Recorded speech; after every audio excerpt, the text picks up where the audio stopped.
অনেকে আমাদের কাছে জানতে চায় যে হুজুর, আমাদের কেউ যখন মারা যায় তারা কি আমাদেরকে শুনতে পায়, তারা কি আমাদেরকে দেখতে পায়? This is the question.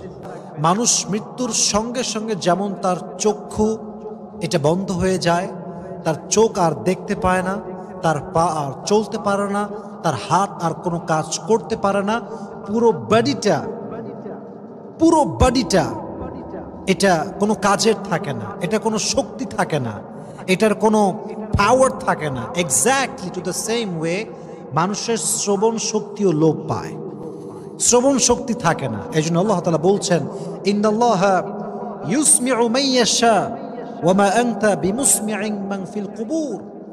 আল্লাহ যাকে চান তাকে শোনার শক্তি দান করেন, আর নবী হে, আপনি কবরস্থ মানুষদেরকে শোনাতে পারবেন না। তার মানে বোঝা গেল মানুষ মৃত্যুর পরে শুনতে পায়। অপর আয়াতে আল্লাহ তাআলা বলছেন, ইন্নাকা লা তুসমিউল মাউতা। মৃত মানুষ শুনতে পায় না, মৃত মানুষের শ্রবণ শক্তি থাকে না, তাকে মানুষ যত কথাই বলুক না কেন সে কিছু শুনতে পায় না।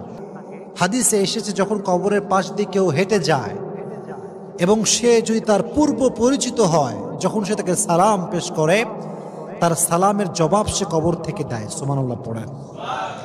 আপনার আব্বা মারা গিয়েছে, কবরস্থ, আপনি বাবার কবরের সামনে যাচ্ছেন, বললেন আব্বা জান আসসালামু আলাইকুম, আপনার আব্বা সে সালামটা শুনতেও পায় এবং জবাবও দেয়। সুবহানাল্লাহ পড়েন।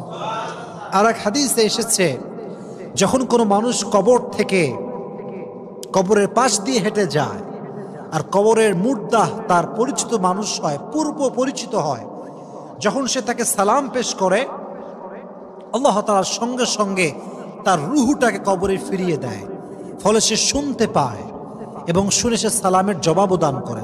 তাহলে বোঝা গেল মৃত মানুষ শুনতে পায় না, দেখতেও পায় না, বাট হায়াতে বারজাখের যে জীবনটা, এই জীবন যখন সে কবরে থাকে, যখন তার পূর্ব পরিচিত কেউ কবরের পাশ দিয়ে হেঁটে যায়, তাকে সালাম পেশ করে, তখন তার সালামের জবাব দেওয়ার জন্য আল্লাহ তাআলা তার রুহটাকে আবারও কবরে ফিরিয়ে দেয় তার বডির ভিতরে, ফলে সে সালাম শুনতেও পায়, আবার জবাবও দান করে। সুবহানাল্লাহ পড়েন।